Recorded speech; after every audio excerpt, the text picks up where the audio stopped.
Bien, pues que el Señor les bendiga nuevamente. En esta mañana vamos a continuar con el Evangelio de Marcos, Evangelio que introdujimos ya hace algunas semanas. Y hace 8 días compartía con ustedes un resumen del capítulo 1, de todos los sermones que hemos estado viendo. En esta mañana me gustaría compartirles el capítulo 2 del Evangelio de Marcos y vamos a leer los versículos 1 al 12. Pero antes de leerlo, me gustaría mencionar que en el capítulo 1 de Marcos podemos ver cómo es que Jesús se bautiza, el Padre lo aprueba como su Hijo amado y el Espíritu Santo lo unge para que pueda llevar a cabo su función como Mesías, como sacerdote y como profeta. Posteriormente vemos al diablo tentando a Jesús, estorbando, ¿verdad?, el ministerio de Jesús, pero no consigue detener el plan de Dios. En una de las sinagogas, cuando Jesús estaba enseñando, había alguien ahí, ¿verdad?, que tenía un espíritu inmundo, y Jesús, ¿verdad?, lo calla, lo libera. Entonces, en el capítulo 1 podemos ver este contraste, ¿verdad? Podemos ver esta oposición que existe por parte del enemigo dentro del ministerio de Jesús. Y en el capítulo 2 vamos a ver que la oposición sigue, pero ya no por parte del enemigo de manera directa, sino por parte de los escribas, por parte de los fariseos, ¿verdad? Los maestros de la ley de ese entonces. Entendiendo entonces esto, ¿verdad? Es que vamos a leer este capítulo 2, versículos 1 al 12. Dice la palabra de Dios. Entró Jesús otra vez en Capernaum después de algunos días, y se oyó que estaba en casa. E inmediatamente se juntaron muchos, de manera que no cabían ni aún a la puerta, y les predicaba la palabra. Entonces vinieron a él unos trayendo un paralítico, que era cargado por 4. Y como no podían acercarse a él a causa de la multitud, descubrieron el techo de donde estaba, y haciendo una abertura, bajaron al lecho en que yacía el paralítico. Al ver Jesús la fe de ellos, dijo al paralítico: Hijo, tus pecados te son perdonados. Estaban ahí sentados algunos de los escribas, los cuales cavilaban en sus corazones: ¿por qué habla este así? Blasfemias dice. ¿Quién puede perdonar pecados sino solo Dios? Y conociendo luego Jesús en su espíritu que cavilaban de esta manera dentro de sí, les dijo: ¿por qué caviláis así en vuestros corazones? ¿Qué es más fácil?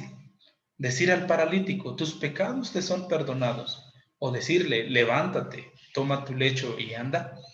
Pues para que sepáis que el Hijo del Hombre tiene potestad en la tierra para perdonar pecados, dijo al paralítico: a ti te digo, levántate, toma tu lecho y vete a tu casa.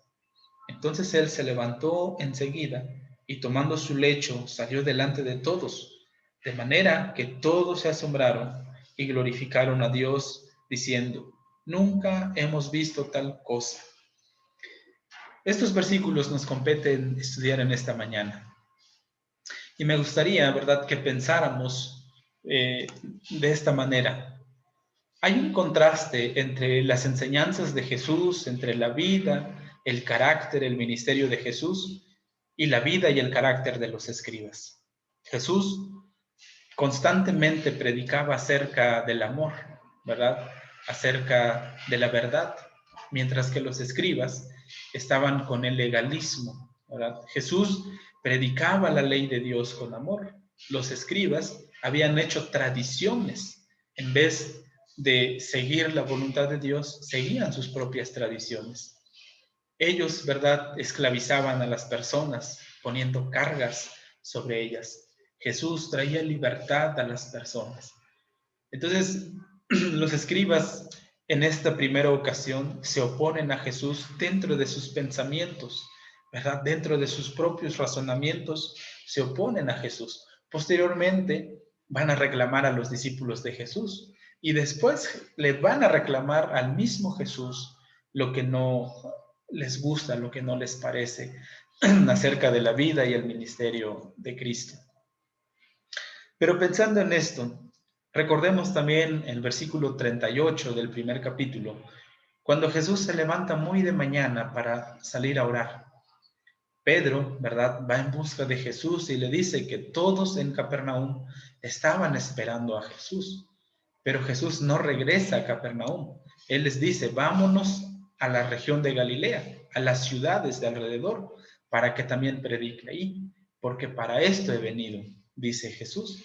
Entonces Jesús no regresó en esa ocasión, pero ahora, en esta ocasión, entrando en el capítulo 2, vemos que Jesús regresa a Capernaum para seguir predicando a las personas de esa región.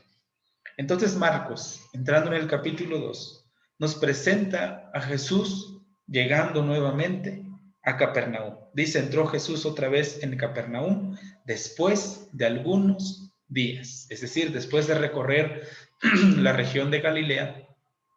Jesús nuevamente se dirige a Capernaum. ¿Y qué pasó? Dice, y se oyó que estaba en casa. La casa en la que Jesús llegó, no podemos pensar que fuera su propia casa, porque recordemos que él dijo, las zorras tienen cuevas, las aves tienen nidos, pero el Hijo del Hombre no tiene un lugar donde recostar su cabeza. Pero algunos, ¿verdad?, concuerdan que la casa donde Jesús llegó, lo más probable era una casa prestada, donde él podía desarrollar su ministerio, donde él podía llevar a cabo su ministerio de predicación, de enseñanza. Entonces él llega ahí y la gente escucha que Jesús ha regresado. ¿Y qué hace la multitud? Pues inmediatamente, dice, se juntaron muchos, de manera que ya no cabían ni aún en la puerta, y les predicaba la palabra. Ahora vemos que la multitud se da cuenta que Jesús ha regresado, ¿verdad? En esa ocasión no regresó, pero ahora sí ya está de regreso. Y de repente se empiezan a juntar. Se llena toda la casa, aún en la puerta, ¿verdad? Dice que ya no cabían. Pero lo interesante que podemos ver es que Jesús está predicando la palabra. Para Jesús eso era lo más importante. Lo más importante en el ministerio de Jesús no fueron los milagros, no fueron las sanaciones, que fueron parte de su ministerio, pero no fueron los más importantes. Para Jesús, la predicación de la palabra era prioritario, porque la palabra de Dios traía libertad, traía esperanza, traía sanación en el corazón de las personas, traía libertad, porque enseñaba como quien tiene autoridad, es decir, poniendo en práctica el mensaje de la palabra de Dios. Ahora, no sabemos qué porción de la palabra estaba predicando en esta ocasión, porque Marcos no nos dice qué porción de la palabra estaba predicando. Pero lo más probable, a los profetas, los salmos, ¿verdad? El Antiguo Testamento, es que era la base de la predicación de ese entonces. ¿Qué pasó entonces? Dice que entonces vinieron a él unos trayendo un paralítico que era cargado por 4. Ahora, es importante notar que ya Jesús era muy conocido por esa región. Ya lo habían escuchado predicar, ya lo habían visto hacer milagros, incluso lo más probable algunos mismos, ¿verdad? De los que fueron sanados es que fueron a escuchar nuevamente a Jesús. El punto es que hay 4 hombres que también escuchan de que Jesús está en Capernaum, está en su ciudad. Y ellos tienen un amigo que no puede pararse, que no se puede valer por sí mismo. ¿Qué es lo que hacen estos 4 hombres? Van, ¿verdad? El hombre acostado en su cama, ¿verdad? Lo más probable acolchonado, no como el colchón que conocemos, sino lo más probable con paja, ¿verdad? Rellena con paja, la cama. Y estos 4 lo que hacen es levantarlo y traerlo, ¿verdad? Cargando. Pero como la casa estaba llena y también había mucha gente en la puerta, ellos no se esperan, notemos esto, no se esperan a que Jesús termine de predicar o a que la gente se marche. Ellos son muy atrevidos, ¿verdad? Ellos dicen, bueno, no podemos esperar, este hombre necesita esperanza. ¿Qué es lo que hacen? Suben en la azotea, ¿verdad? Dice, y como no podían acercarse a él, es decir, no podían entrar donde estaba Jesús por causa de la multitud, dice, descubrieron, obviamente se tuvieron que subir por una escalera y abrieron el techo, dice, haciendo una abertura. Bajaron el lecho en que yacía el paralítico. Entonces, por esa abertura, es que ellos bajaron al paralítico. Ahora, el techo, ¿verdad? No era de concreto, no era de piedra. Era un tipo de techo que era fácil de quitar y de poner. Entonces, en este caso, lo que hacen ellos es destechar la casa y al momento de destecharlo, ¿verdad? Bajan al paralítico para que Jesús pudiera sanarlo. Ahora es interesante, si imaginen esa escena, que tú estás ahí presente y de repente ves que empieza a caer polvo, que empieza a caer hierbas, empiezas a escuchar que hay un ruido y el mensaje de Jesús está siendo interrumpido para que Jesús pueda sanar a esa persona. Ahora, tal vez para muchos, la interrupción de una enseñanza es de mala educación, ¿verdad? Algunos tal vez se molestan cuando los interrumpen que están enseñando, pero no es la actitud de Jesús. Jesús está enseñando a la multitud y ve la fe de los cuatro, dice el versículo ahí, en el versículo 5. Al ver Jesús la fe de ellos, es decir, de los cuatro, dijo al paralítico: hijo, tus pecados te son perdonados. Qué interesante es este mensaje. Jesús no se molesta porque le interrumpieron en su mensaje. Al contrario, Jesús ve la fe de estos cuatro hombres que no tienen la paciencia para esperarse hasta que el tiempo termine, porque su fe está puesta en Jesús, su esperanza está puesta en Él, así que se apresuran a bajar o acercar a su amigo hacia donde estaba Jesús. Y eso es lo que debemos hacer. Lo importante, ¿verdad?, del mensaje del Evangelio, como mencionábamos, no son los milagros, sino es el hecho de acercarnos a la persona correcta, el hecho de acercarnos a Jesús, de conocerle y de tener una verdadera relación con Él. Que los amigos que tú y yo tenemos, los acerquemos a Jesús, no para que sean sanados de sus necesidades, porque muchas veces tomamos este pasaje para decir, pues así como los cuatro llevaron para que Jesús los sanara, pero para Jesús no es prioritario eso. Para Jesús lo importante es el perdón de los pecados. El énfasis en esta declaración está: perdonados son tus pecados. En la traducción literal, si se hace una traducción del griego al español, el énfasis está: perdonados son tus pecados. Qué maravilloso es esto, el saber que mis pecados son perdonados, el saber que la ira de Dios ya no está sobre mí y el saber que he sido reconciliado con Dios es lo más maravilloso que puede sucederme en la vida. Y es lo más maravilloso que le puede suceder a un amigo mío, el acercarlo a Jesús no por sus necesidades físicas, sino por su necesidad espiritual, de que sea perdonado, de que sea reconciliado con Dios, para que pueda vivir una vida en relación con Dios. Entonces Jesús observa, ¿verdad? No se enoja, ¿verdad?, por la interrupción. Al contrario, dice: tus pecados te son perdonados. Tú que estás bajando, ¿verdad?, siendo bajado hacia aquí, que te están trayendo hacia mí, te digo que perdonados son tus pecados. Y eso es lo importante. Pero hay algo aquí, hay algo interesante, ¿verdad? Dice el versículo 6, estaban ahí sentados, es decir, los escribas llegaron, entraron a la casa para escuchar a Jesús, ¿verdad? Dice, estaban ahí sentados algunos de los escribas, los cuales razonaban en sus corazones. Está Jesús, están los escribas, está la gente, ¿verdad?, viendo, siendo testigo de lo que está pasando, escuchando a Jesús. Y lo más probable es que el mensaje estaba impactando la vida de las personas, pero ocurre algo interesante. Jesús hace una declaración por la cual los escribas empiezan a razonar mal en sus corazones. ¿Qué es lo que razonaban ellos? Versículo 7. ¿Por qué habla este así? Dicen los escribas. ¿Por qué dice esto? Blasfemias. O sea, Jesús lo tachan de blasfemo por decir: tus pecados te son perdonados. Y ellos dicen: ¿quién puede perdonar pecados sino solo Dios? ¿Qué es lo que está pasando entonces? Jesús aquí demuestra su autoridad, pero también demuestra su deidad, porque Él al ser Dios mismo, ¿verdad? Él es omnisciente, es decir, Él conoce los pensamientos, conoce los corazones, conoce las intenciones de nuestros corazones. Y Jesús, siendo Dios, discierne lo que están pensando las personas, lo que están pensando los escribas. Entonces les dice, conociendo luego Jesús en su espíritu, que razonaban de esta manera dentro de sí mismos, les dijo, ¿por qué razonan así en sus corazones? ¿Cómo razonaban los escribas? ¿Qué es más fácil?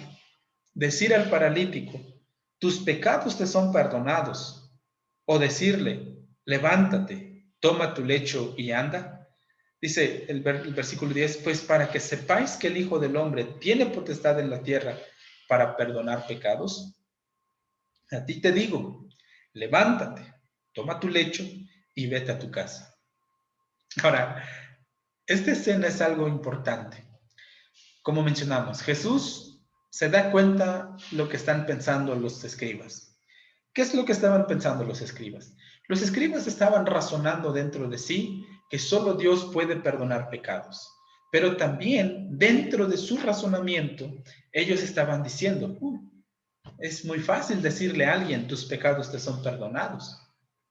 Pero ¿cómo puedes probar que lo que estás diciendo es una realidad? Es decir, ¿cómo puede probar Jesús que este hombre ha sido perdonado?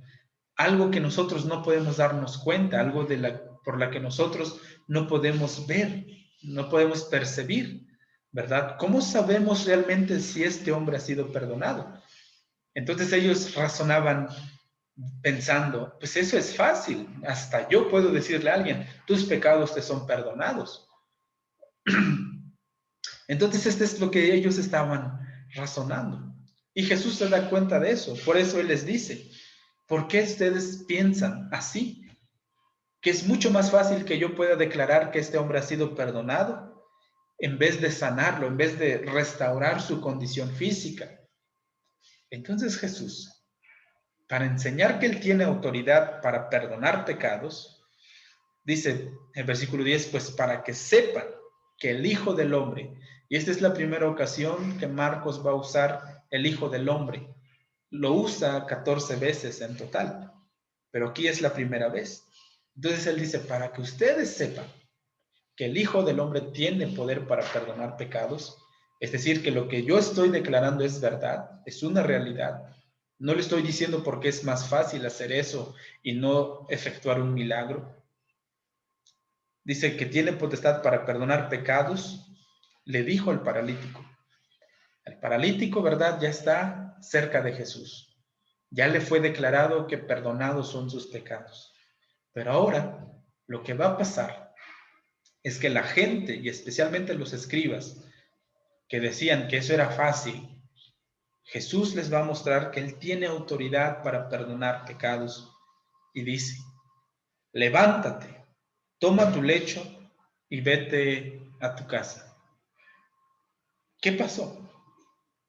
¿Ustedes creen que el paralítico se le dificultó pararse? Yo creo que no, yo creo que esa orden divina, levántate, toma tu lecho y vete a tu casa, fueron 3 órdenes que fueron obedecidos por este hombre.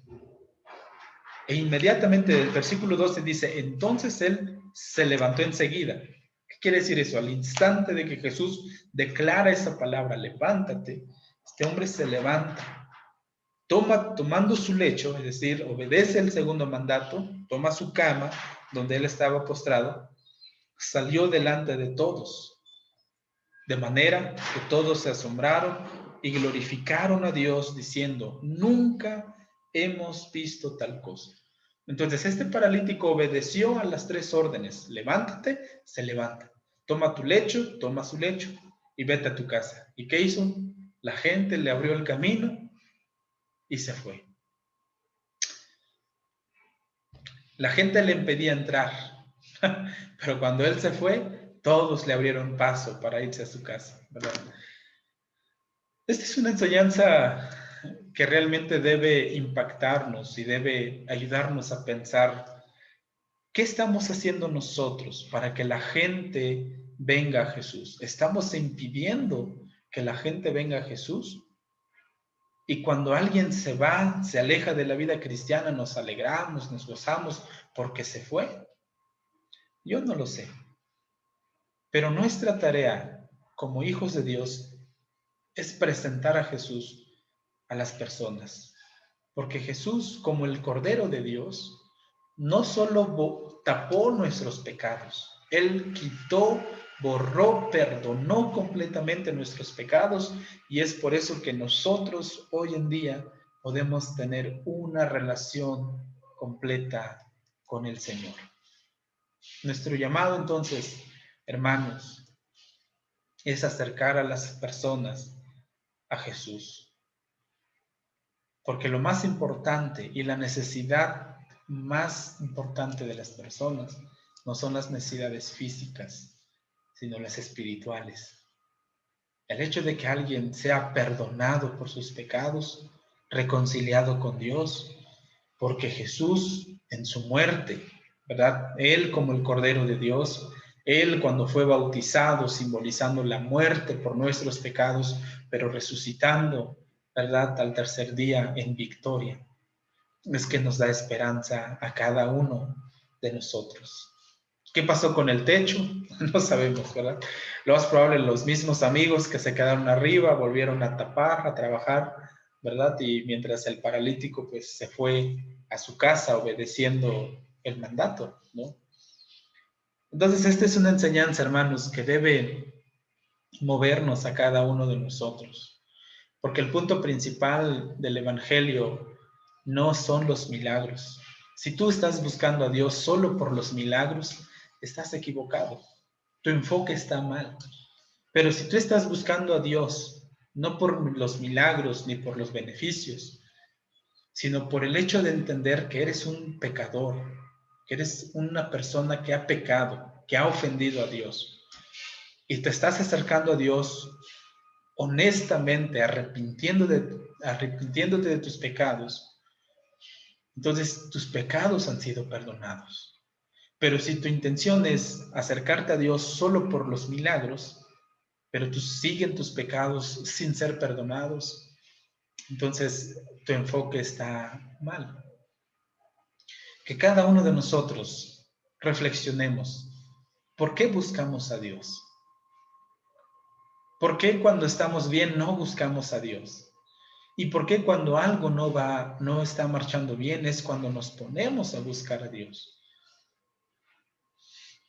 Eso da mucho de qué hablar en nuestra vida, pero que Dios nos abra el entendimiento y el corazón para que tengamos una verdadera relación con Él y que tengamos la seguridad y la certeza de esto, que nuestros pecados han sido perdonados por un Dios que tiene el poder y la autoridad para hacerlo. Y aún como personas, también nosotros debemos perdonar a los que nos han ofendido. También debemos aprender a pedir perdón a los que hemos ofendido. Porque de esa manera es que nosotros imitamos ese carácter de Dios.